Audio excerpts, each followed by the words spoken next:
Welcome back to Krishnaveni Yoga and Education. Students, this is Krishnaveni, your social teacher. మీకు గనక నా videos గనక నచ్చినట్లయితే ఛానల్ని సబ్స్క్రైబ్ చేయండి, లైక్ చేయండి, మీ ఫ్రెండ్స్కి షేర్ చేయండి. Okay. Hi students, how are you all of you? Students, today we learn about 10th class social studies chapter 8 important questions and answers are quiz also. Students, what is the 8th chapter? People and migration. మనకి 8వ lesson వచ్చేటప్పటికి వలస, ప్రజలు వలస. So ఇందులోంచి very short answer questions చూద్దాం. What is migration? వలస అంటే ఏమిటి? Migrate means A person who stays more than 6 months in another place. ఎవరైతే 6 నెలల కన్నా ఎక్కువ కాలం వేరే ప్రాంతాలలో ఉంటారో వాళ్ళని వలస కార్మికులు లేదా వలస వచ్చిన వారు అంటారు. What is కోపీ? కోపీ అంటే ఏంటి? కోపీస్ are conical huts made of bamboo mats and poles. చూడండి, ఇవి కూపీలు లేదా కోపీలు అంటే ఏంటి అంటే, మనకి మహారాష్ట్రలో చెరుకు పండించే దగ్గర వాళ్ళు టెంట్లలాగా వేసుకొని గుడిసెలు వేసుకొని ఉంటారు, వాటిని కోపీలు అంటారు. అవి ఎలా ఉంటాయి అంటే వెదురు తడికిలతోనూ బొంగులతోనూ వాళ్ళు వాటిని చిన్న గుడిసెల్లాగా కోన్ షేప్లో చేసుకుంటారు అనమాట. వాట్ ఈజ్ ఇమిగ్రేషన్ యాక్ట్ అంటే migration act? The immigration act of 1983 is the Indian law governing migration and employment of Indians abroad. అంటే భారతదేశం నుంచి విదేశాలకు వలస వెళుతూ ఉంటారు కదా, దానికోసం చేయబడిన చట్టం ఏంటంటే 1989లో చేయబడిన మైగ్రేషన్ యాక్ట్ అనమాట. భారతదేశీయులు విదేశీ వలసలకు వెళ్ళటానికి, అక్కడ పనిచేయడానికి వలసల చట్టాన్ని ఎప్పుడు చేశారు అంటే 1983లో ఆ చట్టాన్ని చేసింది, పర్యవేక్షిస్తుంది అనమాట భారతదేశం. రైట్ రీజన్స్ ఫర్ మైగ్రేషన్కి అంటే వలస వెళ్ళడానికి అసలు కారణాలు ఏంటి? Marriage, employment, education, famines. ఏంటంటే మ్యారేజ్ అంటే మనకి తెలుసు, వివాహము, ఉద్యోగం కోసం, విద్య కోసం, అదేవిధంగా కరువు కాటకాల సమయంలో వేరే ప్లేసులకి వలస వెళ్తారు. Why are sugar cane cutters employed only for 6 months? మరి ఈ షుగర్ కేన్ కట్టర్స్ పని అంటే చెరుకు నరికే పని 6 నెలలే ఉంటుంది, ఎందుకని అంటున్నాడు. Sugar cane cutters are employed only for 6 months because the work is seasonal. ఇది చెరుకు నరికే పని ఏంటి అంటే అది సీజనల్గా వస్తుంది. అది పంట పండిన తర్వాత చెరుకు నరకడానికి ఒక 6 నెలలు మాత్రమే వర్క్ చేస్తే సరిపోతుంది. When did Koyna dam built? ఈ కోయినా డ్యామ్ అనేది ఎప్పుడు బిల్ట్ అయింది? 1917లో, 1970లో. Name the tribals migrate to work in Assam plantations. అస్సాంలో మనకి ఈ ప్లాంటేషన్స్ ఉన్నాయి కదా, అక్కడికి అంటే తోట పని, ప్లాంటేషన్స్ మీద తోటల పనికి వలస వెళ్ళే వాళ్ళు ఎవరు అంటే సవరా అనే గిరిజన జాతికి చెందిన మగవాళ్ళు అస్సాంలో తోటల పనికి వాళ్ళు వలస వెళ్తూ ఉంటారు. Which tribals work in Odisha mining? మరి ఒడిశాలోని గనుల్లో పనిచేసే ట్రైబల్స్ ఎవరు అంటే Munda and Santal tribals. In which state the Koyna dam was built? మరి కోయినా డ్యామ్ 1917లో నిర్మించబడింది అనుకుంటున్నాం, మరి ఎక్కడ అది? In Maharashtra state the Koyna dam was built. What is internal migration అంటే లోకల్గా వలస అంటే ఏమిటంటే the movement of people within a country. అంటే ఒక దేశంలోని ఒక ప్రాంతం నుంచి మరొక ప్రాంతానికి వలస వెళ్ళటం అనమాట. Identify the place where maximum migrations are taking place. మనకి అక్కడ బుక్లో ఎక్కువ మ్యాప్లు ఇచ్చారు. ఆ మ్యాపుల్లో మనం చూసినట్లయితే ఏ ప్రాంతానికి ఎక్కువగా సరౌండింగ్స్ పీపుల్ అంతా కూడా ఉత్తర భారతదేశంలో వలస వెళ్తారంటే ఢిల్లీకి అనమాట. What does the picture show? ఈ పిక్చర్ ఏం చెప్తుందంటే అది యుఎస్ఏ ఆన్ మెక్సికన్ బార్డర్, యుఎస్ఏకి మెక్సికోకి ఉన్న బార్డరు. ఆ పిక్చర్ అవి మనకి టెక్స్ట్ బుక్లో ఇచ్చారనమాట. How can we identify A person as a migrant? మనం ఎలా చెప్తాము ఒక వ్యక్తి మైగ్రెంట్ అనేది? బర్త్ ప్లేస్, అతను పుట్టిన ప్లేస్ ఏంటి, last usual place of residence, అతను కొంతకాలం నుంచి ఎక్కడ ఉంటున్నాడు, దాన్ని బట్టి అతను మైగ్రెంటా లేదా అదే ఊరికి చెందినవాడా అనేది మనం చెప్పొచ్చు. షార్ట్ ఆన్సర్ క్వశ్చన్స్ చూడండి. What are the reasons for the మైగ్రేషన్స్కి కారణాలు ఏంటి? ఇందాక మనకు వెరీ షార్ట్ ఆన్సర్లో చూసాము, కొంచెం మార్క్స్ పెరిగేటప్పటికి ఇంకో 2-3 పాయింట్లు మనం యాడ్ చేయాల్సి వస్తుంది. Employment, education, loss in business, ఉద్యోగాల్లో నష్టాలు వచ్చినాయనుకో వేరే ప్లేస్కి వెళ్ళిపోతాం. డ్రాఫ్ట్స్ అంటే కరువులు, ఫ్లడ్స్ అంటే వరదలు, ఫ్యామిలీ ఫ్యూడ్స్ అంటే కుటుంబ తగాదాలు, మ్యారేజ్ వివాహం, ఇవన్నీ కూడా మనకి వలసలు వెళ్ళటానికి కారణాలు. What are the causes for the seasonal tribal migration? మరి ఈ సీజనల్గా అంటే వాళ్ళు కొన్ని పనుల సమయాల్లో కొన్ని సమయాల్లో మైగ్రేషన్ అంటే వలసలు వెళుతూ ఉంటారు. గ్రామీణ ప్రాంతానికి చెందిన వాళ్ళు కాలానుగుణంగా వలసలు వెళుతుంటారు కదా, వాళ్ళ వలసలకి కారణం ఏంటి అనేసి ఇక్కడ మనల్ని అడుగుతున్నారు. అన్ఈవెన్ డెవలప్మెంట్ అంటే అక్కడ అసమానంగా అభివృద్ధి అనేది కరెక్ట్గా లేకపోవటం ఆ ప్రాంతాలలో. ఇంట్రూషన్ ఆఫ్ అవుట్ సైడర్స్ అంటే బయట వాళ్ళు వీళ్ళలోకి చొరబడటం. డిస్ప్లేస్మెంట్ ఆఫ్ పీపుల్, ఇతర ప్రజలు వచ్చి ఆ ప్రాంతాలను ఆక్యుపై చేయటం. రీజనల్ డిస్పారిటీ, అక్కడ ప్రాంతీయంగా ఏమన్నా తగాదాలు గొడవలు రావటం. సో అదేవిధంగా కన్స్ట్రక్షన్ ఆఫ్ డ్యామ్స్ కట్టడం, మైనింగ్, గనులు తవ్వటం, ఇలాంటివన్నీ ఉన్నప్పుడు ఆ గిరిజనులు ఏం చేస్తారంటే వేరే ప్రాంతాలకి వలస వెళ్తారు. Is there any benefit for migration? మరి మైగ్రేషన్ వెళ్ళటం వల్ల ఏమైనా బెనిఫిట్ ఉందా అంటున్నాడు. వలసలు వెళ్ళిన వాళ్ళ వల్ల ఏంటి ఉపయోగం చూద్దాం. Migration is helpful to families for better family prospectus. చూడండి మైగ్రేషన్ ప్రాస్పెక్టస్ చూడండి, మైగ్రేషన్ వెళ్ళిన వాళ్ళు ఎప్పుడైనా సరే వాళ్ళ ఫ్యామిలీకి వాళ్ళు హెల్ప్ఫుల్గా ఉంటారు. అక్కడికి వెళ్ళి కొంచెం ఎక్కువ అమౌంట్ జీతాలకి వర్కులు చేస్తూ శాలరీస్ తీసుకుంటూ అవి ఫ్యామిలీకి పంపిస్తూ అక్కడ ఉన్న అప్పులు అవి తీరుస్తూ ఉంటారు అనమాట.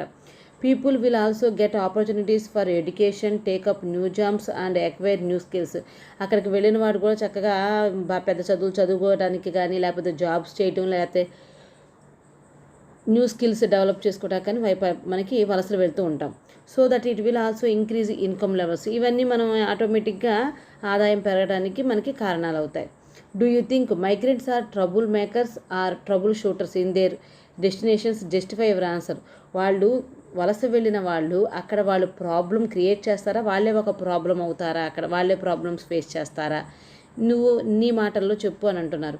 Yes, I think migrants are trouble makers. వాళ్ళు అక్కడ ట్రబుల్ చేస్తారు. ఎందుకంటే the migrants may not be, సమస్యలు వాళ్ళు సృష్టిస్తారనమాట. ఎందుకంటే I think migrants are trouble makers. The migrants may not be provided proper facilities by the government. అక్కడికి వెళ్తారు, వీళ్ళు ఆధార్ కార్డుల్లో కానీ లేకపోతే వీళ్ళు రేషన్ కార్డులు ఇవన్నీ ఇక్కడ వీళ్ళకి ఉండవు, కొంచెం కష్టం, వాళ్ళ నేటివ్ ప్లేసుల్లో ఉంటాయి. సో వీళ్ళు ఇక్కడ ఏంటంటే మాకు సమాన హక్కులు అన్ని విధాలుగా కావాలని చెప్పి అక్కడ ఉన్న వాళ్ళతో ఇట్స్ మీన్స్ అక్కడ ఉన్న గవర్నమెంట్తో వీళ్ళు ఫైట్ చేయడం జరుగుతుంది. They may question for proper facilities in the long course. ఇంకా కొంతకాలం అయ్యేటప్పటికి వీళ్ళకి అక్కడ అన్నీ ఉన్న ఫెసిలిటీస్ మాకు కూడా సమానంగా కావాలని చెప్పి ఫైట్ చేస్తుంటారు, క్వశ్చన్ చేస్తుంటారు. If the migrates being to fight for their identity then the trouble will start. ఎప్పుడైతే వీళ్ళ ఐడెంటిటీ కోసం ఫైట్ చేస్తారో ఇక అప్పుడే వాళ్ళకి అక్కడ అనేది ట్రబుల్ అనేది మొదలవుతూ ఉంటుందన్నమాట. For example Tamil people in Sri Lanka. తమిళ ప్రజలందరూ చాలామంది శ్రీలంక వలస వెళ్ళి అక్కడ వాళ్ళ ఐడెంటిటీ కోసం వాళ్ళు చాలా గొడవలు చేస్తూ ఉంటారు. సో ఆ విధంగా వాళ్ళు ప్రాబ్లమ్స్ అనేవి క్రియేట్ చేయొచ్చు. ఎస్ఏ క్వశ్చన్స్ చూద్దాం. Most children of migrant families become drop outs. Do you agree with this statement? Justify your answer. So చాలామంది ఇలా వలస వెళ్ళిన వాళ్ళ పిల్లలందరూ కూడా మనకి ఇక్కడ ఏమవుతుంది, బడిల మధ్యలో స్కూల్ మధ్యలో మానివేయాల్సి వస్తుంది. దీనికి నువ్వు అగ్రీ చేస్తావని అడుగుతున్నాడు.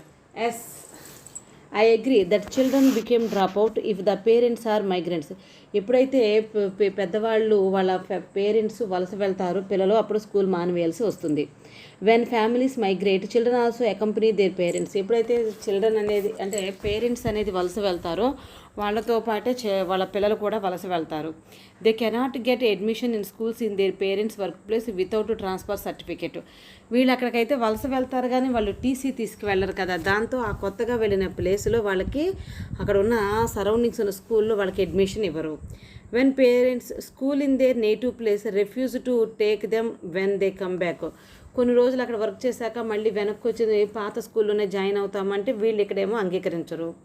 When parents migrate the elder child especially the girl child has to take care of the younger siblings. అంటే ఇక్కడ ఏంటంటున్నాడంటే వెన్ పేరెంట్స్ మైగ్రేట్, ఎప్పుడైతే పేరెంట్స్ ఇలా వలస కార్మికులు అయి ఉంటారో కూలీలు అవుతారో the elder child especially the girl child, ఇప్పుడు పెద్ద పిల్లలు ఎవరైనా ఆడపిల్లలు ఉంటే వాళ్ళు ఏం చేయాలి, ఇంకా వేరే ప్లేస్కి వెళ్ళినప్పుడు స్కూల్కి వెళ్ళటం ఏమి ఉండదు, ఇంకా వాళ్ళు has to take care of the younger siblings, వాళ్ళ యొక్క చిన్నపిల్లల తమ్ముళ్ళు తోబుట్టువుల్ని చూసుకోవడం సరిపోతుంది అనమాట. Due to the above reasons the children became dropouts. So ఇలాంటి కారణాలన్నిటి వల్ల కూడా చిల్డ్రన్ అనేది స్కూల్కి వెళ్లకుండా మానేసే పరిస్థితులు అనేవి ఎదుర్కొంటున్నారు. How does the migration effect the purchasing power of people? Migration వల్ల, వలసలు వెళ్ళటం వల్ల కొనుగోలు శక్తి పెరుగుతుందంట ప్రజల్లో. నిజమేనా? ఎలా పెరుగుతుందో చూడండి. Movement of people from one place to another place in search of better opportunities is called migration. ఒక ప్లేస్ నుంచి వేరే ప్లేస్కి మనం బెటర్ ఆపర్చునిటీస్ వెతుక్కుంటూ వెళ్ళటాన్నే వలస అంటారు. After getting settled in the jobs, the migrants send money which are known as remittances to their families in native places. ఎప్పుడైతే వీళ్ళు జాబ్స్ వేరే ప్లేస్కి వెళ్తారు, ఇప్పుడు ఇక్కడ నుంచి ఫారెన్ వెళ్ళారనుకో, అక్కడ మంచి జాబ్ సంపాదించుకుంటారు, అక్కడ నుంచి వాళ్ళు మనీ పంపిస్తుంటారు, చెల్లింపులు అనమాట, వాటినే మనం చెల్లింపులు అంటాము. సో ఆ విధంగా వాళ్ళు మనీ ఫ్యామిలీస్కి నేటివ్ ప్లేస్లో ఉన్న వాళ్ళ పుట్టిన ఊరిలో ఉన్న పేరెంట్స్ కోసం మనీ పంపిస్తూ ఉంటారు. These remittance act as important means of supplementing and generate additional incomes for rural families. ఈ ఎక్స్ట్రా వచ్చే ఈ చెల్లింపులు వాళ్ళు పంపించే ఆ డబ్బులు ఏమైతేనే ఉన్నాయో అవన్నీ వీళ్ళకి ఎక్స్ట్రా ఇన్కమ్ అవుతుందన్నమాట. The start purchasing land, vehicles, clearing of debates, construction of houses and agriculture machinery etcetera. ఇంతకు ముందు ఏమైనా అప్పులు ఉంటే అవి రుణాలను తీర్చేసుకోవటం, అదేవిధంగా కొత్త హౌసులు కొనుక్కోవటం, బిల్డింగులు కట్టుకోవటం, అదేవిధంగా అగ్రికల్చర్ మిషనరీస్ కొనటం, ఇలాంటివన్నీ కూడా వీటి మీద ఇన్వెస్ట్ చేస్తున్నారు. ఎందుకంటే మనీ వస్తుంది పైనుంచి వీళ్ళకి. వాళ్ళు వలస వెళ్ళిన వాళ్ళ కొడుకులు కానీ లేకపోతే వాళ్ళ హస్బెండ్స్ కానీ అక్కడ సంపాదించి మనీ పంపిస్తుంటే ఇక్కడ వీళ్ళు వీళ్ళ ఆస్తుల్ని పెంచుకుంటున్నారన్నమాట. In this way the increasing purchasing power of migrant peoples families, especially rural families, show considerable effect on the economy. So ఈ విధంగా వాళ్ళు ఆర్థికంగా కొంచెం డెవలప్ అవుతున్నారు. Observe the given pie chart and write about it. ఇక్కడ pie chart చూసి దానికి సంబంధించి మీరు ఏమైనా కొన్ని మాటలు రాయండి. In 2007 to 18 short term SC migrants were 19%, ST migrants 23%, OBC migrants 40% and others 18%. ఇక్కడ మనకి 2007-8 కాలాల్లో మైగ్రేట్ అంటే వలస వెళ్ళిన కార్మికుల లెక్క చెప్తున్నారు. మనకి ఎస్సీలు వచ్చేటప్పటికి 19% అంట, ఎస్టీలు వచ్చేటప్పటికి 23%, ఓబీసీలు అంటే అదర్ బ్యాక్వర్డ్ క్యాస్ట్ అంటారు కదా, అవి 40% అండ్ అదర్స్ వచ్చేటప్పటికి 18%. ఈ విధంగా వీళ్ళందరూ కూడా మనకి లెక్కల ప్రకారం మైగ్రెంట్ అయిన కార్మికులు. అయితే more than migrants were recorded by OBCs. వీళ్ళల్లో ఎక్కువగా వలస వెళ్ళిన వాళ్ళు ఎవరు అంటే ఓబీసీస్. అదేవిధంగా less migrants were recorded by others. చాలా తక్కువ మైగ్రెంట్ వలస వెళ్ళిన వాళ్ళు ఎవరు అంటే అదర్స్ అనమాట. Next SC and ST migrants were 42% in the total migrants.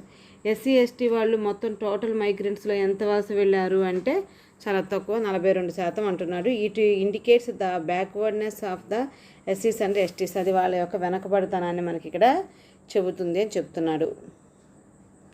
So ఓబీసీలు ఎక్కువ, ఎస్సీ ఎస్టీలు రెండు కలిపితే తక్కువ, అదేవిధంగా అదర్స్ మిగిలిన వాళ్ళు ఇంకా చాలా తక్కువ. క్విజ్ చూద్దాం. Sugar cane cutting is a dash migration. మరి ఇది ఎలాంటి మైగ్రేషన్, ఎంతకాలం వలస వెళ్తారు ఏంటి? ఇది సీజనల్ మైగ్రేషన్, అంటే ఒక 6 నెలల పాటే వర్క్ చేస్తాకి వెళ్తారనమాట వాళ్ళు. What is the main reason for migration of women?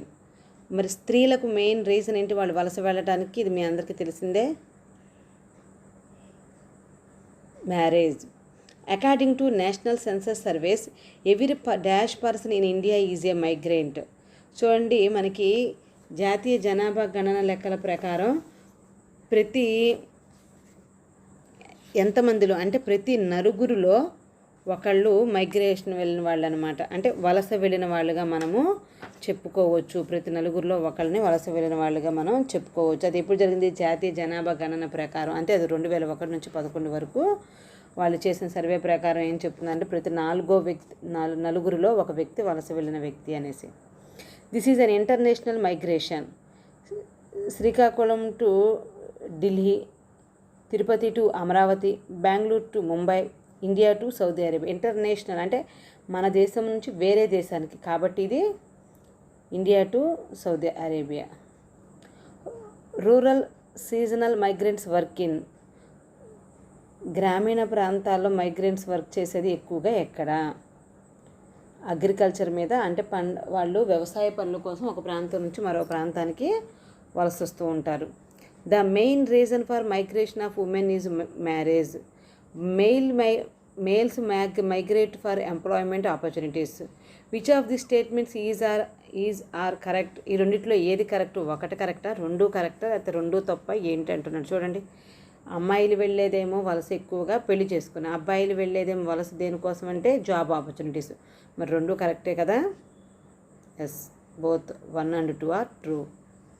Match the following. Group A, group B.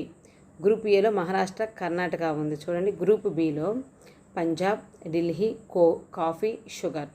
ఏంటి చూడండి ఇక్కడ, మహారాష్ట్ర దేనికి ఫేమస్? ఇప్పుడు దాకా మనం చూస్తూనే ఉన్నాం, sugar. Karnataka, coffee. The criteria used by census to identify A person as a migrant. మనకి జనగణన ఇవి ఏం చెప్తున్నాయంటే, ఒక వ్యక్తి వలస వెళ్ళిన కార్మికుడు అని చెప్పడానికి ఏం యూజ్ చేస్తున్నారు వాళ్ళు? బర్త్, అతను పుట్టిన place birth. The second one ఏంటి, మనం ఆల్రెడీ చెప్పుకున్నాం కదా, last usual place of residency. అతడు గత 6 నెలల నుంచి ఎక్కడ ఉంటున్నాడు అనే దాన్ని వాళ్ళు ప్రామాణికంగా తీసుకుని వలస వెళ్ళారని చెప్తారనమాట. Find the miss matched set from the following. ఇందులో మిస్ మ్యాచ్డ్ సెట్ ఏంటి? Maharashtra, sugar belt. Coffee plantations, Karnataka. Rice producing belt, Delhi అంటున్నాడు. సో మరి మీకు అందరికీ తెలిసింది తప్పు ఏంటి? ఢిల్లీ కాదు, అది West Bengal. Rice producing belt. మిగిలిన రెండు కూడా కరెక్టే. What is the total percentage of SC and ST migrants? SC ST అంటే 19 + 23. What is the total? 42%. Money sent by migrants from their destination is known as. వాళ్ళు పంపించే అక్కడ ఉండి వలస ప్రాంతాల్లో ఉండి వాళ్ళు నేటివ్ ప్లేస్కి పంపించే అమౌంట్ని ఏమంటారు? Remittances. A large section of rural workers migrate for a dash duration. అంటే ఎక్కువ మంది రూరల్ ఏరియా నుంచి వాళ్ళు వలసకు వెళ్తున్నారు. అంటే ఎంత టైంకి వలస వెళ్తున్నారు? దీర్ఘకాలిక వలసలే వెళుతున్నారు, long duration. Grown up children are not able to continue dash at their parents new work places. So children వాళ్ళ పేరెంట్స్ యొక్క న్యూ ప్లేసెస్కి వెళ్ళి ఏమి వాళ్ళు చేయలేకపోతున్నారంటే దేర్ స్టడీస్ కంటిన్యూ చేయలేకపోతున్నారనమాట. దేర్ వర్క్ దేర్ ప్లే కాదు కదా, దేర్ స్టడీస్, వాళ్ళ యొక్క స్టడీస్ని వాళ్ళు కంటిన్యూ చేయలేకపోతున్నారు. Most urban migrants have to work as. ఎక్కువగా అర్బన్ ప్రాంతాల్లో ఫస్ట్ మైగ్రేట్ అయ్యి వెళ్ళే వాళ్ళు ముందు ఏం వర్క్ చేస్తారు? అప్పుడు వెళ్ళగానే ఆఫీసర్స్, ఎంప్లాయీస్ అవ్వరు కదా, లేబర్స్ అవుతారు. ఫస్ట్ లేబరర్స్, కార్మికులుగా వెళ్తారు. వ్యవసాయం నుంచి, పల్లెటూరు నుంచి, రూరల్ ఏరియా నుంచి ఎక్కువ మంది వెళ్ళే వాళ్ళందరూ కూడా లేబరర్గా అర్బన్ ఏరియాలో వర్క్ చేస్తారనమాట. Women from dash state to migrate to Maharashtra to work in fish processing. Fish ప్రాసెసింగ్లో వర్క్ చేయటం కోసం మహారాష్ట్రకి ఏ రాష్ట్రం నుంచి వస్తున్నారమ్మా? From which state? కేరళ నుంచి చేపల ప్రాసెసింగ్ కోసం మహారాష్ట్ర వస్తున్నారు మహిళలు. మరి males from dash tribe migrate to work in Assam tea plantations.